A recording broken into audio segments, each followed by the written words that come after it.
Welcome. Today we are going to analyze the top 10 most valuable Marvel comics of 1971. These are the books that have proven to be, over the decades, the most valuable, highly collected issues. These will be the books with the most copies on the CGC census. And today we're going to learn a little bit of history, looking at the top 10 key most valuable Marvel comics of 1971. So let's dive right in. We're going to do a countdown. Number 10, most valuable, is Amazing Spider-Man, number 96. And this was the first of 3 issues in a row, which related to a drug story, which was controversial at the time, and there was no Comics Code Authority approving these issues stamped on the covers. Looking at my chart here, you'll see in the last 5 years, based on the Overstreet Price Guide rankings, currently ranks as the 96th most valuable comic of the 1970s from Marvel. And over the last 5 years, you can see it's been dropping. Why is that? Because it's basically been pretty stalled in price overall, while other books have been pushing past this. But these are iconic issues in 10th place. Let's learn a little bit more about this issue. I publish a series of books called Investing in Comic Books, and we're pulling some data from my book here to show you some of the information you can learn. So this book does feature the Green Goblin in this classic cover, and features Gil Kane cover and interior art, inking from John Romita. There is a 9.8 Massachusetts pedigree copy, and it had a print run of approximately 250,000 copies. Looking at the CGC census, there's currently 850 copies graded and 52 copies graded 9.6 or higher, to give you just a rough idea of just how common this book is. And if a book is hot and in big demand, the CGC census fills up quickly. Heritage auction sales go up. So you'll see it's gone up a little bit in the last 4 years, but not too much. Again, this book is sort of stalled in prices recently overall. Looking at the Overstreet Price Guide, you can see in the last decade, low grade, no movement at all, and very little movement even in high grades overall. But of course, if you're buying graded CGC 9.8 copies, of course, you're going to pay anywhere from 4 to 10 times a guide for a book like that. And it's just interesting. There's 16 9.8s. Okay, so let's go check number 9 on our chart. Thor, number 193, features the Silver Surfer, and this is a giant size issue, and that's why it ranks so high. This book has been proven to be quite hard to find in super high grade, due to being a square bound book. Ranks 88th for the decade, and again, it's also been falling over the last 5 years because it's been stalled at $235 in the guide, and of course the guide prices are based on near mint 9.2 raw copies. Okay, let's go learn a little bit more about this book. 25-cent cover price because it's a double thickness, when comics were regularly 15 cents. Print run was 229,000 copies. John Buscema art, and over the last decade you can see this one's been a lot hotter. In the last decade it has tripled the number of copies on the census, including tripling the number of 9.6 or better copies, and even Heritage Auctions has tripled exactly in the last decade. In the Overstreet Price Guide for the last decade, you can see it's fairly stalled, but it has gone up 2.5 times in high grade raw. And there are 15 9.8s. There's one copy of a UK price variant edition graded a 7, so extremely hard to find that book in high grade. Okay, counting down the biggest books of 1971, Amazing Spider-Man number 102 features the origin and second appearance of Morbius, and it's another one of the 52-page giants. Ranks 73rd overall for Marvel for the 1970s. It's also been on a bit of a decline, as it's been only making very slow movement upward in raw copies. Let's check it out in my extra notes here. What we want you to do is learn what's important about these books and why they are valuable and why there's movement or no movement at the moment for these books. Okay, so 52-page square-bound giant. Print run, 250,000 copies. Morbius has been quite hot lately, so that's going to help, probably help it get a big boost in next year's price guide. You can see that there's 1,100 copies graded, 63 9.6 or higher, and so far that's been the most out of the three we've looked at so far. And in Overstreet, raw copies haven't moved at all in low grade in the last few years, and very little movement in the top grade even. And what else do we see? There is only 11 9.8 copies, and there's only one UK price variant graded at 8.5. Going back to our chart, in 7th place we have Conan the Barbarian, number 3. Now this book is not technically a key issue for anything that happens in the book, but right from the day it was released, 50 years ago, it was considered that copies were shorted on one side of the United States. Therefore, people thinking it didn't get full distribution everywhere, therefore it was scarce in parts of the country, which led to increases in prices. So this book has been a hot book for flippers and speculators right from when it was released for 50 years now. Ranks 73rd of the decade for Marvel. It's also been declining because it also has not moved much at all in the last 5 years. Let's see what else we learn about this book. This is the second most valuable book of the entire Conan run. Barry Windsor Smith did the art for this, based on a story by Robert E. Howard. Print run, 200,000 copies. Now you can make the debate of whether this book is actually rare or not, because on the census it sure doesn't look rare. There's almost 1,000 copies graded, with 78 high-grade copies, 9.6 or better, and 97 copies sold at Heritage in the last decade. However, in the Overstreet price guide, no movement at all in low or high grade raw. 21 9.8s. Going back to our chart, in 6th place for the year, Amazing Spider-Man number 100. This was a special anniversary issue, and in fact this was only the second Marvel superhero series ever to reach 100th issue, so this was a milestone at the time. Ranks 56th of the decade. It's just had a slight dip. It's slowly moving up. Let's see what else we can tell you about this book.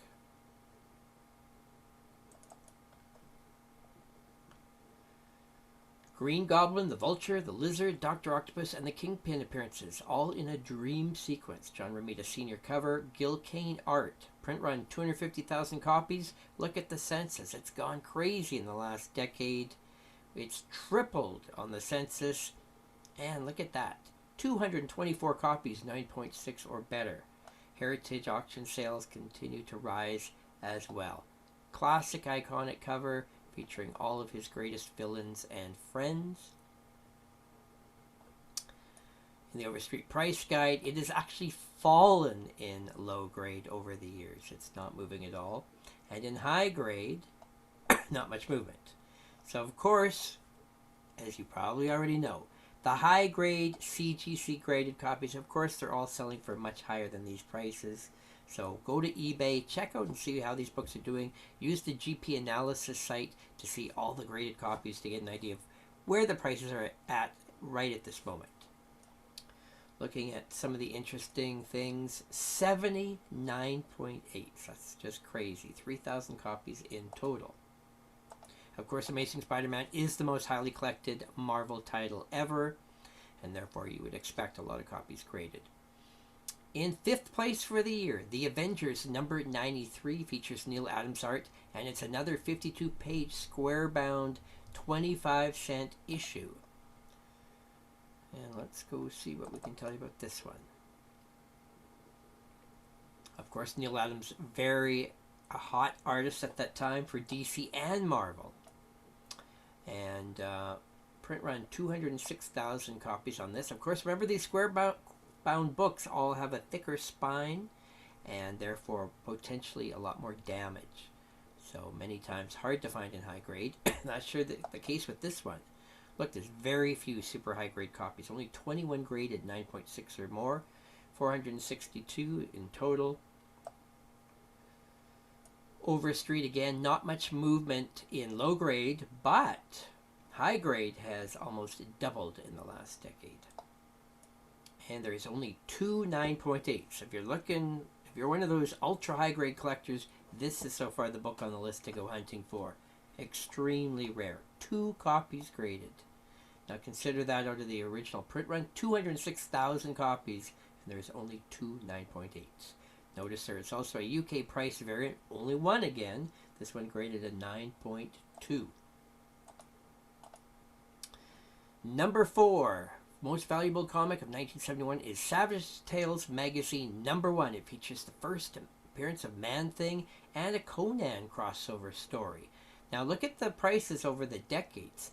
This has been a big expensive key since the 80s, worth way more than everything else, and still moving up, not super fast.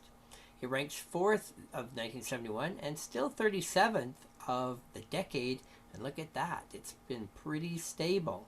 So this one has really held its demand. As prices are going up, this book has been riding that wave. Let's learn a little bit more. What's interesting, this is the first Marvel magazine that has made our list so far. It's the second title to feature Conan the Barbarian, including this classic cover with a beheading. 50-cent cover price. Mature readers.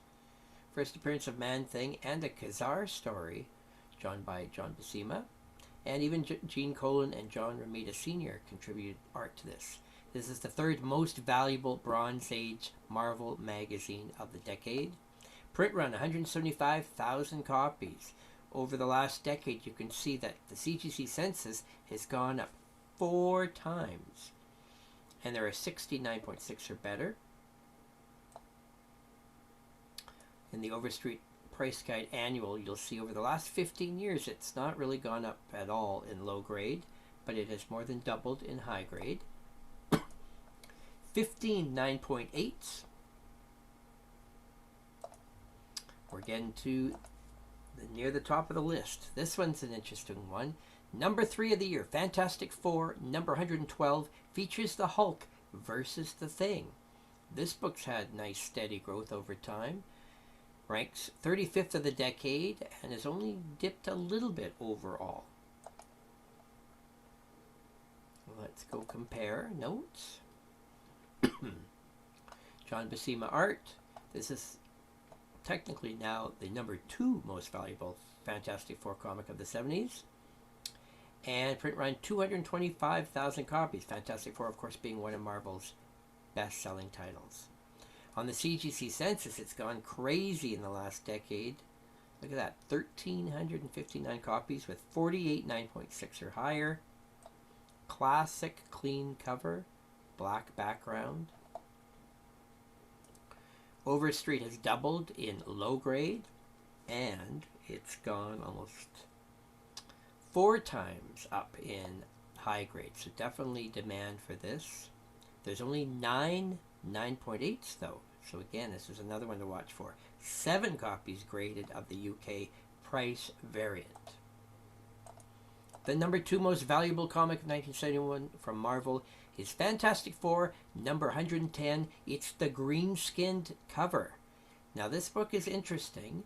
Look, it used to be worth almost nothing at one point. It's really taken off in recent years, and in fact, in the last 5 years, it has increased in the ranking for the entire decade, now ranking in 33rd place. Let's explain what the deal is with this book, because many people have not noticed this. This is called the green printing error, but this is the original printing, and then they reprinted it with a corrected skin color cover. And here you can see the green skin variant. Everyone truly has green skin and pink outfits. And then we have the more common corrected version.